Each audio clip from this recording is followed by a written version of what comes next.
అయితే ఆరుగురు బావగారులు చూస్తారని మంగాదేవి తండ్రి గారే మంగాదేవిని అమ్మాయి ఎంత వందనంగా పిలుస్తున్నారో విన్నారా? ఎలా పిలిచారు? అమ్మాను రావమ్మ అలివేల మంగమ్మ రావమ్మ నా తల్లి నా రాధా మంగార రావమ్మ నాలేలు మంగమ్మ రావమ్మ నా తల్లి నా రాధా మంగారాజు. తండ్రి గారు ఏమన్నారో విన్నారా? ఏమని? నా గోడల్లో వృక్షమా గులికే పువ్వు సాయమ్మ నా లేత పామిడి సిగర లేగలకే నా తాయి ముత్యమోణ గులిగే సాయమ్మ లేత పామిడి సిగర లేగలకే నా వెలుగు వారోని బావాలారుగురు నిజోడా వచ్చేరా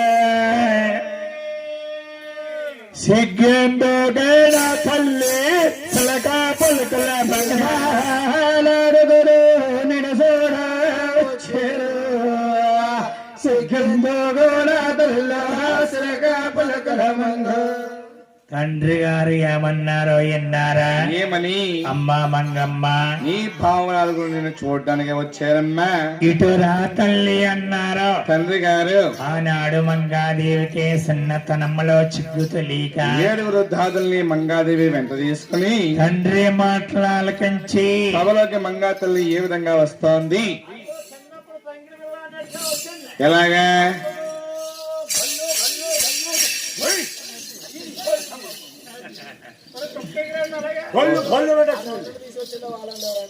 అలాగే మీకు మళ్ళీ గంగిరెత్తిల్లారా? లేదా మేము గంగిరెత్తుల్లా వచ్చాము, దొన్నపోతుల్లాగా వచ్చారు. ఇంకా ఓరి అమ్మాయి కూడా ఇలారా వచ్చారు. ఆనాడే కాదు ఈనాడైనా అమ్మాయి నడిచిందంటే భూదేవి అదరకూడదు.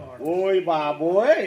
ఎందుకంటే మన కన్నా తల్లి కడుపులో పెట్టుకుని మోసేది 9 మాసాలే. భూదేవి తల్లి జీవితం కడవరకు మహాతల్లి మనల్ని మోస్తుంది, మన బిడ్డల మోస్తుంది. మన తల్లి తండ్రుల్ని భూదేవి తల్లి కడకంటూ మోస్తుంది. అందుకునే అమ్మాయిలు నడిస్తేనట భూదేవి అదలకూడదు. మీరు అలాగంటున్నారు కానీ మొన్న నేను సంబరాలు చేసుకుని నేను ఇంటికి వెళ్ళబోదప్పటికి మా ఆవిడి పుష్ప సినిమా చూసిందమ్మా. పుష్ప సినిమా?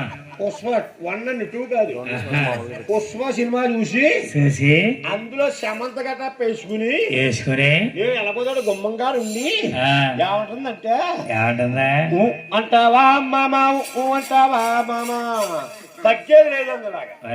నువ్వేమన్నావరా? పైకెత్తిందా? సినిమాలు చూసి ఏదో పేసని నాకు చూపెడుతున్నావా అని అలాగని రాగి అదేస్తా గుల్లగా కొడతామండి, గట్టిగా కొట్టాలి కదా. గట్టి కొట్టమండి ఏమన్నా జాగ్రత్తగా. అమ్మో అందరూ నీకు ఇలా కొంటారేంటి? జనం చూసి చెయ్యి మాత్రం పైకెత్తుతారు, దెబ్బ మాత్రం గుల్లగేసి. ఎప్పుడైతే లాగినో మీ ఆవిడ గుల్లగా కొట్టేవా మా ఆవిడ తాటాకులు ప్రహారీ దాటి పరులంగిస్తూ. తాటాకుల ప్రహారీ ఎక్కడ ఉంటుందిరా? ఎలా ఎలా ఉంటుందిరా? అదేంటది? ఇదా? ఇది ప్రహారీ నాగేశ్వరరావు నటించింది. ఇది ప్రహారీయే, నెట్ట ప్రహారీ అంటే తాటాకులతో కట్టామట. ఓహో నీసింగా ఉంటుందని తాటాకుల వ్యవహారం పేరెట్టుకున్నా. వాళ్ళే బాబు ప్రహారీ అనుకుందాం. ఎప్పుడైతే దాటి పనులకి ఇచ్చిందో నేను పరిగెత్తి ఎంత దూరం కొంత రెక్క పరిగెత్తి అక్కడ కలపద నాకు వచ్చిందమ్మా. ఏంటి జ్వరమా? డోర్ పోయి ఉదయం వచ్చింది, కోపం వచ్చింది. ఇది నీకు కోపం ఉందా సురేష్?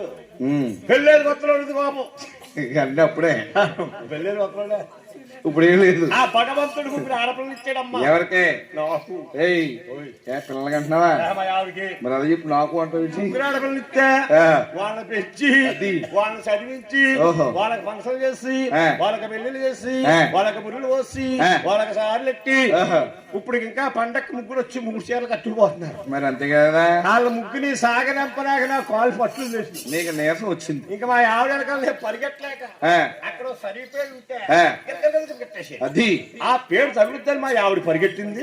అప్పుడే నా భూదేవి వదలదాని అనుమానం. నీ అనుమానం బాగానే ఉంది. నేను కొట్టాను కదా, మా ఆవిడి పరిగెట్టింది కదా, అప్పుడేనా భూదేవి అతరదాని నీ అనుమానం. అవునండి. ఇలా రా బాబు, స్త్రీలు 4 రకాలుగా ఉంటారు. 4 రకాలు అంటే పద్మిని 1, అస్తిని 2, శిస్తిని 3, శంకిని 4. 4వ జాతి శంకిని అన్నమాట మీ ఆవిడ. ఏమండే గురువు గారు, ఇలా ఆవిడే కొత్త కొంపలో పాత చెంకునే ఉంటదండి. అయితే వీళ్ళ ఆవిడ శంకిని. మా ఆవిడ శంకిని పాత శంకిని బాబు ఈ ఆవిడ కొత్త శంకిని శంకిని శంకిని మా ఆవిడే కాదు. 1వ తారీఖు వద్దులోకి ఈ మగవారంతా ఇంటికి రాబోదప్పటికి ఈ ఆడవారంతా శంకిని కింద కనపడుతున్నారు. ఏం బాబు 1వ తేదీకి ఎందుకు కనిపిస్తున్నారా? డాక్టర్ కట్టాలి 5,200 వచ్చారా? 5,200. 200 ఏంటి నాయన? పొదుపు. అయ్యయ్యో అడిగిపోతున్నారు. పొదుపు మంచివాడే నాయన. నీకులా కాదు నాయన. బాబా మంగాదేవంటే మా మంగాదేవి అనగానమ్మా పద్మిని స్త్రీ. తండ్రి మాటలు ఆలకించి తండ్రి గారు మాటలు ఆలకించి మంగమ్మ తల్లే సభలోకి ఏ విధంగా వస్తోంది? అదిగో సేవ కాదాలకుండా చిక్కడ గోలేసుకొని అవసాన డాగలతో అలివేలో కాదాలకుండా చిక్కడ గోలేసుకొని అంశానాడగలతోటే 4 వేలు మంగ అవసాన డాగలతో 4 వేల మంగమ్మ. తండ్రి గారు సంతలో ఆలంగమయ్యుండగలతోటే 4 వేలు మంగమ్మ. తండ్రి గారి సంతలో ఆలంగమయ్యో. మంగాదేవి రాగానే కచ్చీరి సభంతా వెళ్ళమని వీలు కలిగిందటండి. అన్నా తమ్మల 6 రాసాపరాజులేమా మంగాదేవిని చూడగా 7 గడిలు వారు మార్చుచుంది. వారు తెలుపుకుని గోవిందరాజమ్మ పెళ్లి చూపులకి వెళ్ళాడు కదా, పెద్దన్న గోవిందరాజు గారే మాట్లాడుతున్నారు. మంగమ్మ తల్లిని చూసి ఆనందించి అందసందాలన్నీ ప్యాక్ చేసి తమ్ములతో అంటున్నాడు పెద్దన్నయ్య గోవిందరాజు. తమ్ములారా మంగాదేవి వందాలే, నేనే మరవలేనురా. మంగాదేవినమ్మ మాట్లాడించేరట. మంగా తల్లి మాట్లాడితే వజ్రాల వైడర్యాలు మనులు మాణిక్యాలు అడుగుతున్నట్టుగా ఉన్నాయటండి. లోకమాత మాట్లాడుతుంటే మంగాదేవి పలవరస మల్లు మొగ్గల సాయ. అవును మంగాదేవి పలవరస అవును. దొండ పండులాగా మంగాదేవి పెదియాలే కలవు, సిరుకు బొద్దుల్లాగా. మంగా తల్లి చేతులే చూడరా. చూసారమ్మా మంగాదేవిని గోవిందరాజు ఎలా ప్యాక్ చేసారా? ఎలాగా? ఊరిపిండి తెప్పించి వాగిట్లో పోసి లోకమాత మంగాదేవిని ఊరిపిండి మీద నడిపించారమ్మా. అరికాల్లో ఉన్న తామర పద్మాలు ఉరిపిండికైన ముద్రగా పడుతున్నాయటండి. మంగాదేవి తల్లినే మాట్లాడించారు. మంగా తల్లి మాట్లాడితే వజ్రాల వైడర్యాలు మణులు మాణిక్యాలు కలిగినంత అందంగా ఉన్నదటండి. మంగా తల్లి మాట్లాడితే లోకమాత మాట్లాడుతుంటే అవును గోవిందరాజు సంతోషించి తమ్ములతో అంటున్నారు, ఏమని? ఒరే తమ్ములారా, మంగాదేవి అందాలని మరవలేనా? అవును. ఒరే నొగ్గు నాకు బంగారాలు ఇంటికలే అయి బారేడేసే ఇంటికలే బంగార పాపమ్మ బంగారాల ఇంటికలు బారేడేసే ఇంటికలు బంగార పాపమ్మ. గోవిందరాజు అన్న మాట విన్నారా? ఏమని? ఒరే తమ్ములారా, మంగాదేవి తలకొట్టే నేనే మరవలేనురా. బార పొడిగంట్రుకులే బొమ్మ మా